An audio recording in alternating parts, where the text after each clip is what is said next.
आपण पाहत आहात जनसंवाद लाईव्ह न्यूज, निपक्ष बातम्या, निस्वार्थ भूमिका. कवठेमहांकाळ तालुक्यात 7 मार्चपासून मंडलनिहाय समाधान शिबिराचे आयोजन. कवठेमहांकाळ तालुक्यातील सर्व नागरिकांसाठी महाराष्ट्र शासनाच्या महसूल विभागाअंतर्गत क्षेत्रीय स्तरावर ग्रामीण भागातील सर्वसामान्य जनता, शेतकरी, विद्यार्थी व महिला यांचे महसूल विभागाशी संबंधित दैनंदिन प्रश्नांचे निराकरण करण्यासाठी व जनतेच्या तक्रारी सत्वर निकाली काढण्यासाठी मंडळनिहाय समाधान शिबिराचे आयोजन करण्यात आले असल्याची माहिती तहसीलदार अर्चना कापसे यांनी दिली. याबाबत बोलताना तहसीलदार अर्चना कापसे पुढे म्हणाल्या की महसूल प्रशासन अधिक लोकाभिमुख, कार्यक्षम व गतिमान करण्यासाठी राज्याचे महसूल मंत्री चंद्रशेखर बावनकुळे यांनी सर्व अधिकारी यांना निर्देश दिले आहेत.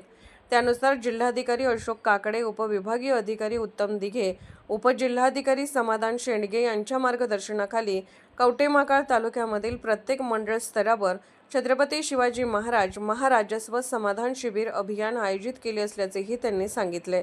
तहसीलदार अर्चना कापसे यांनी तालुक्यामध्ये मंडलनिहाय समाधान शिबिर आयोजित केले असून ते पुढील प्रमाणे: कुची मंडळाचे दिनांक 7/3/2026 रोजी, हिंगणगाव मंडळाचे 14/3/2026, ढालगाव मंडळाचे 10/4/2026, देशिंग मंडळाचे 17/4/2026, कवठेमहांकाळ शहरासाठी दिनांक 8/5/2026 रोजी तर कवठेमहांकाळ ग्रामीणसाठी दिनांक 15/5/2026 रोजी समाधान शिबिर आयोजित केले आहे.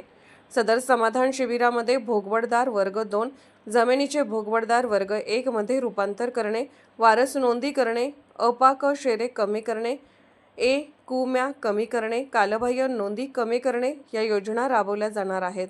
तरी तालुक्यातील सर्व नागरिकांनी याचा लाभ घ्यावा असे आवाहनही तहसीलदार अर्चना कापसे यांनी केले आहे. जनसंवाद लाईव्ह न्यूजसाठी मुख्य संपादक चंद्रकांत जगताप, बनेवाडी. जनसंवाद लाईव्ह न्यूज चॅनलला लाईक करा, शेअर करा आणि सबस्क्राईब करा.